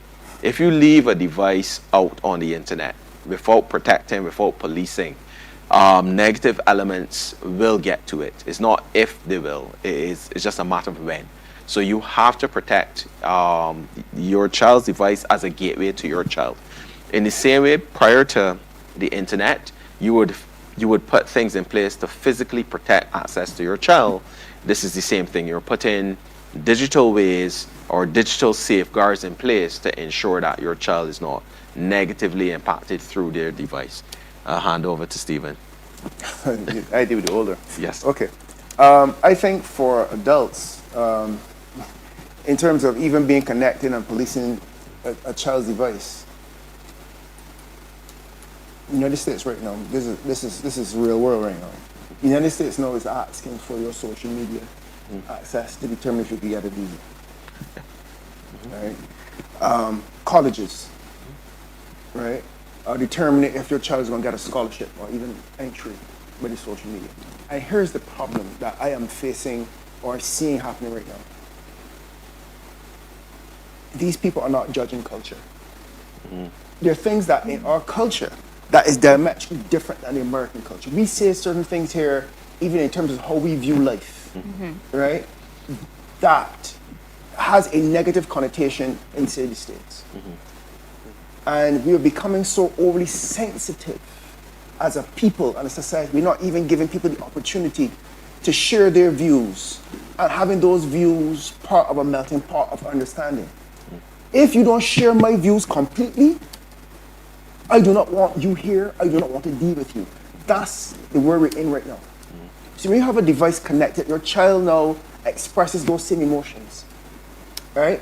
Have certain friends. Don't tell the friends. You may be, the thing is that when you look at social media, everybody's interconnected. Somebody come over here, I don't like these two people here. You see these two people sitting on your side? Birds and feathers flock together, right? This body's a risk. This body's a risk. So even if they're not saying it themselves, the fact that they entertain these types of friends make them a risk. So why does it matter? Because the world matters now with technology. We don't even get into AI and what that means for the world right now.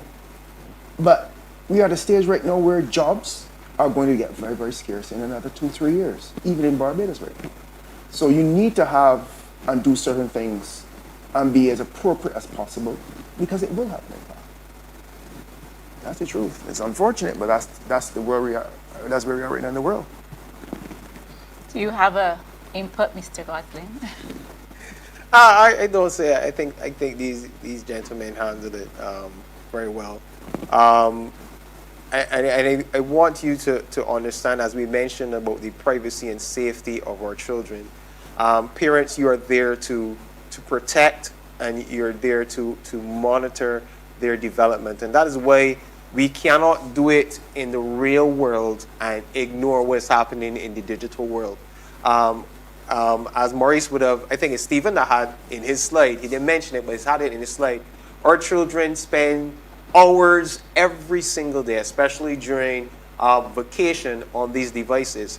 So a lot of the times, who they contact, how they conduct themselves, and the content that they're consuming can really shape their identity, their values, and the behavioral patterns, and so on. So as parents, if they are being, in essence, I want to use back a word Stephen used, cultured through their digital engagement, as parents, we need to monitor and police that. And so that is why I think it is important for us to do that today, because we are really shaping and protecting their future, their present safety and privacy. And we want to ensure that they understand what is acceptable in terms of our home values and behavioral systems and so on, what is acceptable behavior and conduct when they go online.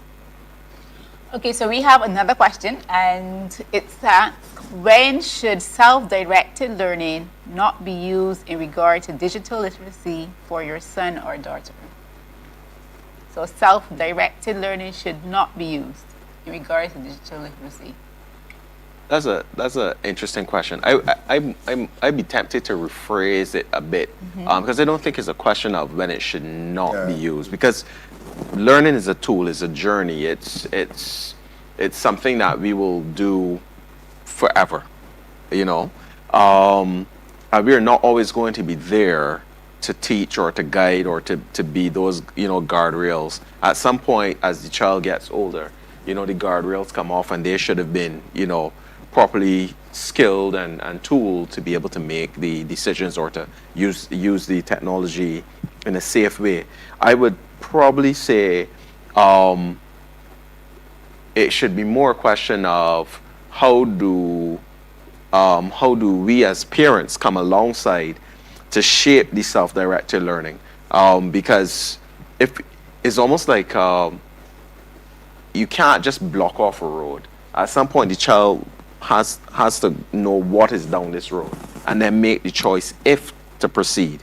So it's more, for me, more a question of how do we come alongside and guide the child in the self-directed learning. I think self-directed learning should be encouraged as much as possible, especially when children find something that they're passionate about, whether it's sports, music. Once it's something positive, you encourage them, and they're always going to be, even in music, you know, even in art, there will be paths that become deviant, but it's how you teach the child to navigate these areas that is key.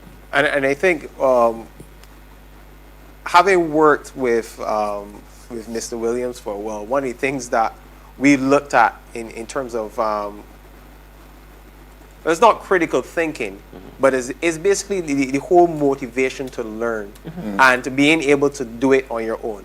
I work in the technology environment, and I work for this young man here. And I remember the first time that I went in, when he was calling for the job, he just dropped a book of a programming language I've never heard about. And I didn't have a coach. I didn't have someone that was inside the room to tell me what to do. I had to take this book and teach myself, along with the skills that I had, to learn and so on. And we recognize that this is becoming a skill that many businesses are looking to. So I think self-directed learning is going to be critical to how our children develop and being able to add value into the world today, especially in the digital arena. So if you have a child, I mean, whether it's ChatGPT or something, I know there are many students that use ChatGPT and use AI to help with learning, and not just with answering the questions, you know, and circumventing the wheel. But if we use these tools for learning, I think it helps to encourage our children to enjoy a more enhanced learning experience. And as parents, we need to not remove ourselves from there, but be a part of that, because we also do not want that their learning environment is all one-sided. All right, it's all based or dependent on technology, and therefore they can't function outside of that realm. So still things like reading books, things like writing out what they've learned and practicing those things away, I think helps to build a whole well-rounded. I would add, I don't know, what could be an interesting thing to jump off what you just said. I think understanding what the children's learning, but also have them teach you. I think one of the ways to ensure that self-directed learning is being actually taken in is to then have that child teach you about that particular set of information. Yeah. So therefore, it's one thing to just type it out and regurgitate, because we good at regurgitating, right? But can we now communicate it to someone else, right? In that way, you know, whether to talk about it or whether to write it, but teach me what you've learned. There's one caveat, sorry, that I wanted to raise as I was thinking about it, and it's probably the caveat of being age appropriate. Because of course you wouldn't want your 5-year-old, you know, doing certain searches. So once it's within the age appropriate realm, I would say, yeah, self-directed I learning. was going to definitely say what you talked about all the time, because having child teach it back to you, as you were saying, or what Arna was saying earlier, parental involvement is key in all of that. So we do not absent ourselves from the process. So as when it's a younger child, obviously you're there. Even as an older child, you're there because they can go, you know, and he like me as a teenager, I did not observe boundaries very well. And so it's important that the key to all of this, though, as every person has said all evening, is the parental involvement. And so parents need to be involved, whether it's self-directed, and which is, and you mentioned it earlier, our culture tends not to do that. Barbadian culture, we want to tell our children every single thing to do. So, and that's what we have in the workforce today. Adults who We have a problem in the workforce. I didn't want to. I want to be politically correct. No. We do have that problem. I get Adults, they go in and they must be given told exactly what to do. And that is the lack of self-directed learning that we do not practice in our society. We do not practice in our culture, and we encourage it not just in the digital world, but in every single thing. So we want to produce mature adults. It's not having children that are growing up, and that's what we tend to have in Barbados, sadly. So what you're saying, we don't have we don't want self-directed learning, we want self-directed outcomes. Yes, we do want it. We do want it outcomes before the learning. Before you learn it. Grooming and games is a question about grooming and games. Not a question. I want you all to touch on that before we got into our next question, because you talked something very important, and a lot of our kids today are in games without direction. And the parents have not a clue because they do not know what's going on in the games, what their children are doing on the device that they just give them. And we have lots of games that are e-games. And they say, oh, ma'am, but this is for E, this is for everyone. Everybody. Yeah. And though, to me, that is scary, because in these e-games, you have adult content, you have adult access, and there's that grooming thing going on we all talked about. I want you all in 2 minutes each to maximum to talk to parents about that, because I don't think our parents are aware enough. Or you talked about the doors are locked and everything is locked, but you know they're grooming in the homes now. And although we talk about that on the devices, I'm really not even thinking about they have the device in their ear, and you're talking to my child, and I don't have a clue you're talking to my child, because obviously they're going to keep quiet about it in their rooms or under their sheets. So let's bring that to the attention of our parents again. You know, the thing about it is interesting. I don't want to tell tales of school, but Arnold did mention that he was working with me a little while ago. Let me give you an example of something that I know extrapolate from my experience. Grooming, we talk about grooming from the point of view of taking children and making them behave in a particular way. But what if you can now see the talent in your child as a programmer, all right, and then use their talent online to actually now write nefarious code for them to participate in platforms, right, that now make them reverse targets of interest. So whereas you can now take that child, because you know they're a child based on the behavior, but that child is skilled, and take and use that child's skill to make it like if this child was the person that did this thing. So there was a case where someone broke into a government agency. The child was like 14 years old. So when we talk about grooming, we're looking at it from the sexual standpoint. But there are those people who we are connected to the world right now. And your child is a programmer, have some skill, and someone say, you know what? I bet you can't do this, right? And it's like, how many can do it, man? Do this here. I bet you can do this thing here, right here, so. Right? And they're now connecting to a network, right? And then using that child, even if they don't do it, but learning that, using that child's skill to now cross a border that the child, if the adult was there, would not necessarily do those types of actions. Grooming isn't, I don't want us to focus only on grooming in a sexual sense, but there's grooming to make that child do something that it doesn't quite understand because it's not been out in the world in a particular way, right? So yes, there's grooming in terms of the games too, because you can take that video game, right, and have the characters behave in a way that kids like to show off, right? I always use the example of Grand Theft Auto. That's an outlier.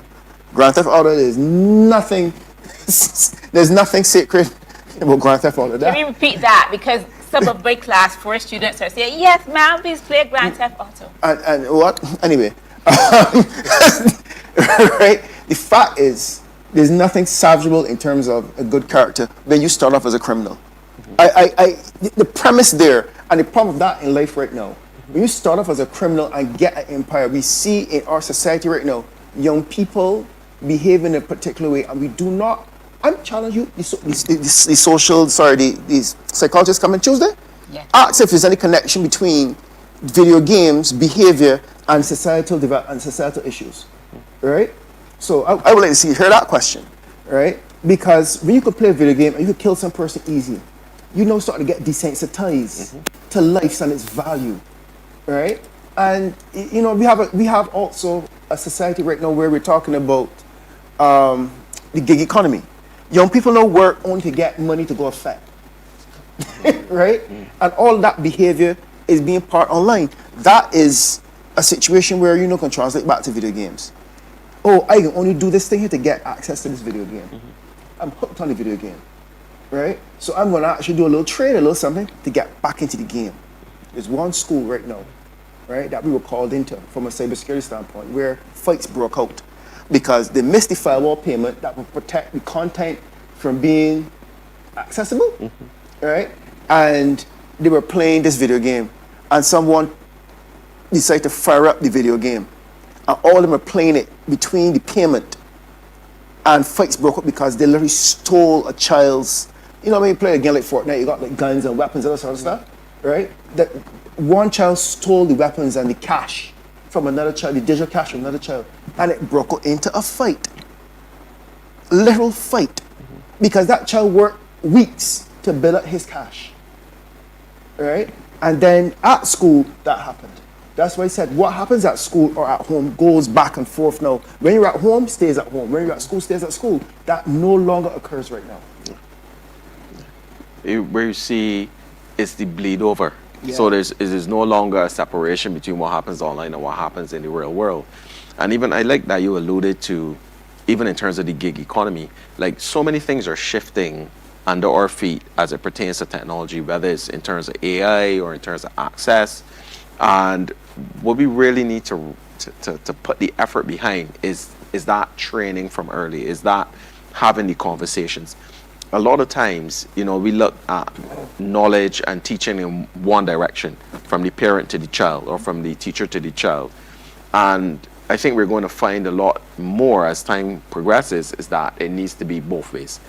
There are things that happen now that we will not know about unless a child in the class or your child says to you, hey, this is what's going on online. And by that time, you know, whatever phenomena it is going to be well developed by the time we get there to start, you know, addressing it. So how do we best prepare our children to make those good decisions early and to say to you, hey, you know, this thing happened, or I don't know how to solve this issue. Can you advise me? You know, I think is really going to be key. For Echo Nation, we look at, and I think all of this comes back to what we look at, which is how does the internet, social media, and music impact the mental health and behavior of young people. And we have our mission statement as change the culture, change the future. And many times, whether it's through the gaming, whether it's through the online contact, whether it's through the scrolling on social media and so on, these things are creating or shaping the culture and the behavior of our children into an identity that we may not even know. And so we may have a child at home that you see this child every single day, but what they are engaging with online, whether it's through the gaming and so on, is what is shaping their identity. And Stephen mentioned, as parents, when we're looking at the gaming aspect of things, we have to look at, or as parents, we need to make that step. Or is this game appropriate for my child? Agreed. We need to know the ratings of these games, and we need to know what the gaming is about.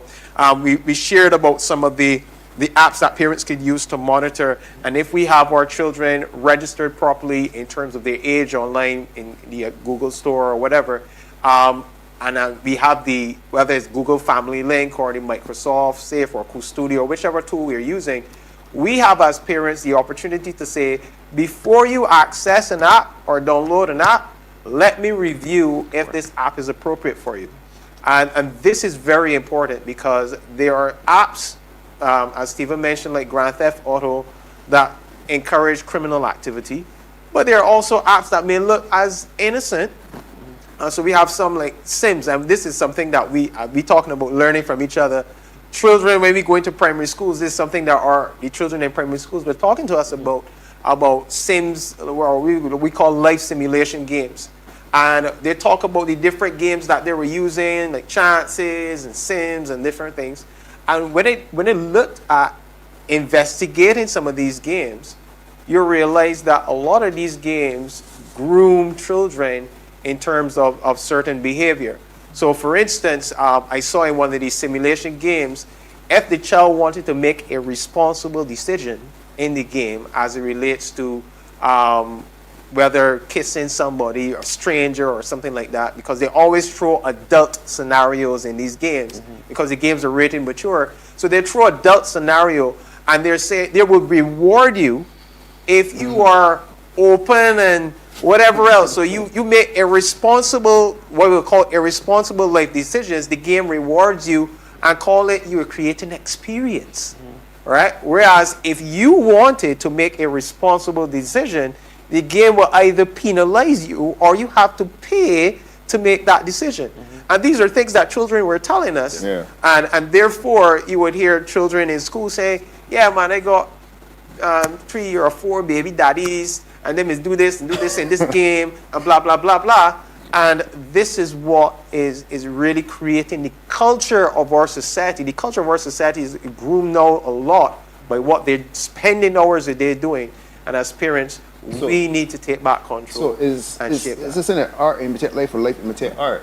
Because I'm saying, forget the video games, that is still a culture in our reality. I think the scary thing about video games, or some video games, is that whatever society is, these games can be malleable for, right? And they're not necessarily enforcing good values. It's like, if this is what you lean into, right, you're going to find a video game for you because these guys just out to make money, right? And they go back to the same commonsensemedia.org where it basically has a rating for games, and it goes into what the game is about. Because sometimes your rating says E for everybody, as you said, but the content itself, right, may be the one in question. Right, and I can't possibly know every video game. I don't know every video game, right?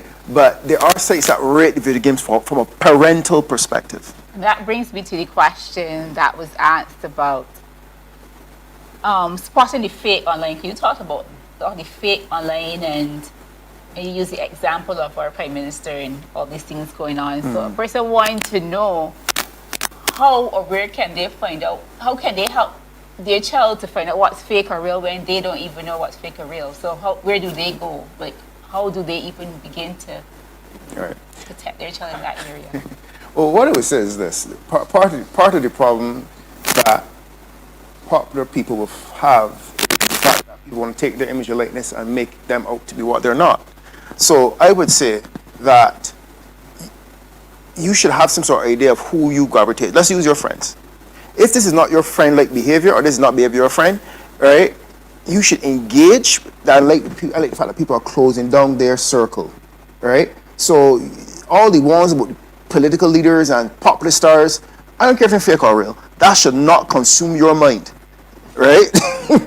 Right? What is fake or real?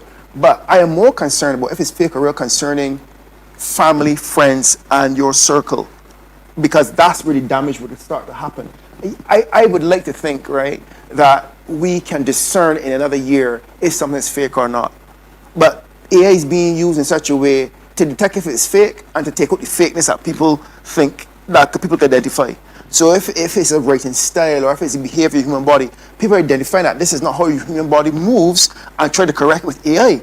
So I would love to say to you guys here on the panel and then online that you can detect the fake by the body movement. That's going to get cleaned up in another 12 months. So the question is, you have to now limit who bothers you. So if you see something about your brother, mother, cousin, and sometimes it may be popular people too, you have to know that's not my cousin, that's not my brother, this is not my family member, because that's not who they are.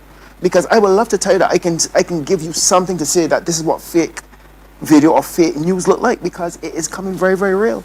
I wish I had a proper answer for it, but I don't. Well, I'll throw this one over to Maurice.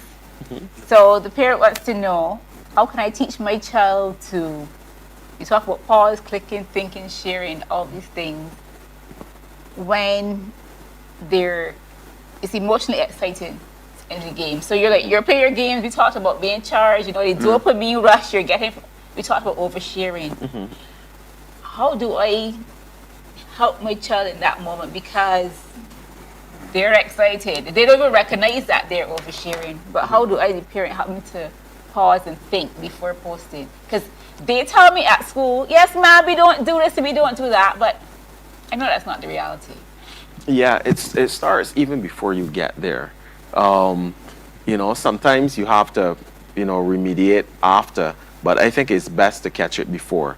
I have these discussions before they start sharing. Oftentimes, using examples. So as you browse online, you may look at what other people are posting and saying to the child, do you think it's the best idea to post this?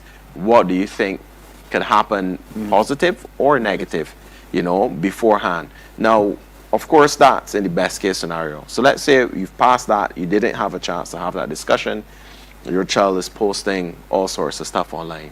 Then it's having the discussion at the point. So you say, well, I understand. And one of the things I think that's difficult and we need to take a minute before we do is to think about how we communicate with our child. I was introduced to a concept the other day called carefronting as opposed to confronting. Yeah. And it was interesting because it's just essentially switching some of the words you use to help, instead of like if we were having a discussion, I confronted you, immediately walls go up. Right? So choosing your words carefully because you're thinking about the outcome that you want. So you sit down with the child instead of, being aggressive or, understandably you're hurt or whatever, reacting emotionally. It's emotional intelligence. Exactly. Using your emotional intelligence to calm down a bit and say, hey, I understand that, you really love sharing with your friends, you have these experiences, you think certain things are cool, but I think we should have a conversation about, some of the things that you were posting recently.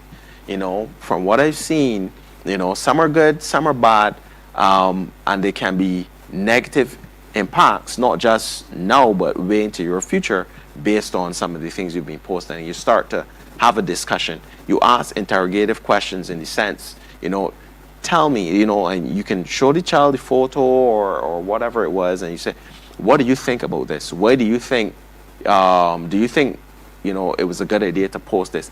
Can this hurt anybody? Because it may not necessarily be their own information, but they may be forwarding a video of another child. You say, how do you think this child would feel about, this information being out? Would you want it to be shared if it was you?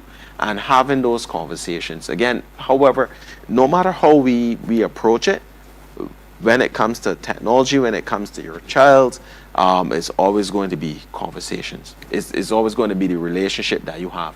And I understand that, some parents are busy. You may have, multiple kids. You may be a single parent. It's difficult after coming home from 1 or 2 shifts to have the emotional wherewithal, to sit down and to have this discussion. But you may have an uncle that can help. Or it may be that you dedicate certain time on a Sunday afternoon to have a discussion. But there's no shortcuts. There's no way around the conversations and the relationships that you have to build with your child. And I want to add to what you said, Maurice. There is something that EKCO Nation has prepared called the Family Media Plan, which helps with that conversation. And as we said, as we were talking about digital readiness, before you put that device in the hands of the child, you have to have that conversation with responsible use and what's accepted, and what are some of the consequences of when you violate this. And part of the plan that we have for homes as an organization, EKCO Nation, is not only just the commitment from the child, but also the commitment from the parent in terms of spending quality time with our children and having away from the screen time, because we recognize that this is something that children value or young people value. I often share this. Many parents think that the primary thing that young people value today is cell phones and digital devices because the amount of time they spend on it. But yet when we go into schools and we ask them, what is it that you value the most? They tell us it is friends, family, and relationships. And the reason why they go to the screen is because of the convenience and everybody else busy and so on. So I think as parents, as we take that time to spend quality time in relationship with our children, learning from them, making sure we are there to make sure they're digitally ready, educating them, and holding them accountable as well as you are. You can also ask them to help you hold yourself accountable. That will build a healthy digital family. Sure. Well, we are come to our 2 hours as well, believe it or not. So I want to hear wrap up from your key points. You've only got like 1 minute, so we know you said you said lots of great things. But what is the thing that you want parents to walk away with? If it's one thing you want him to walk away with, and I am going to start with Maurice. Sure, no worries. So the one thing, just being mindful of the time, is the TALK acronym. Talk, agree, learn, and know. There's no shortcuts. You have to have conversations with your kids. There are different techniques. Arnold was sharing the family media plan. There are others out there. Find what works for you, and make time to have conversations with your kids, especially to listen. It's not just to talk and to communication is not one way. It has to go both ways. Make sure you make time to listen to your child. It may seem mundane, or it may seem, boring, or it may be something that you're not particularly interested in because they're talking about a game or friends at school. But all of these, taking that time to listen reinforces or builds your relationship. So your child knows that my parent is willing to listen to me. And as you go through, initially, yes, it may be a bit challenging, but over time, you will find the rhythm. Your child will then start to share more deeper things with you, and you will have that ability to really make an impact with them. So yeah, talk to your kids and listen to them. My takeaway would be you know how to start learning. I think that, as parents, we have been imparting so much. This is it. Right? I think parents know how to start to relearn, right? And not assume. I think there's so many different directions that technology can go. It impacts your job too, because there are people during COVID, because of technology, quit their job because they just couldn't deal with technology. I'm sorry, parents, right? You gotta deal with technology. It's not going anywhere, and this is your child's world. So I think for parents, just got to put on the big girl and big boy panties or underwear, right? And deal with the fact that your child is living in this world of which you might not be comfortable with, but you got to get comfortable real quick, because what you don't want to do is be caught unawares because you think that, because they're home, they're safe. Being home does not mean they're safe. Wow. Before I turn over to Arnold to say his final word in 30 seconds and to sign off, I want to thank you gentlemen so much for being here this evening. There was so much that you all said. And parents, remember, you can go to our YouTube channel as well to go through the program again, because there was so much information shared and it is very important. So thank you guys again for coming out. And over to you, Mr. Gosling. Well, I want to say thank you to Charnel for moderating the session this afternoon. And we want to thank you for joining us as well. We want to thank you for your questions. We want to say a big thank you to Maurice and Stephen for joining us, and also to the Massey Foundation for making this all possible. We give you thanks for joining us. We have on Tuesday at 4 p.m., as you heard from our moderator today, every Tuesday at 4 p.m. on Life 97.5 FM, or you could see it, we stream live on our Echo Nation YouTube page. You have our Parenting Wise session, our Parenting Echo Wise session. So join in for that. You'll learn. We have our psychologist coming over on Tuesday, and we're going to be discussing things like digital addiction and how that is impacting the mental health and the brain development of your child. So you don't want to miss that. We also want to encourage you that if you have a teenager between the ages of 12 or 17, we do have our Echo Nation Resilient Youth Camp coming up from July 14th to 25th. The application for that is open right now. You could go ahead and register there. Once you are applying, we will contact you to know if your child has basically gone through, because we only have 50 spaces available. Now, that camp includes offering free lunch, information to help with their digital skills, their critical thinking skills for personal development. We have outdoor activities and so on, materials, a camp shirt. And then we're also going to have a celebration where children who go through this camp, they're going to walk away with a digital readiness certificate. So that is one of the things that we want you to remember as we leave. Make sure to prioritize your child's digital readiness over their digital happiness, because their future, their real world is impacted by their digital world. So we want to say thank you once again. May God bless you. Big thank you to Nikon Solutions, RG Audio Works, and once again, the Massey Foundation, Impact Ministries International, where we are broadcasting from. Thank you and have a good night.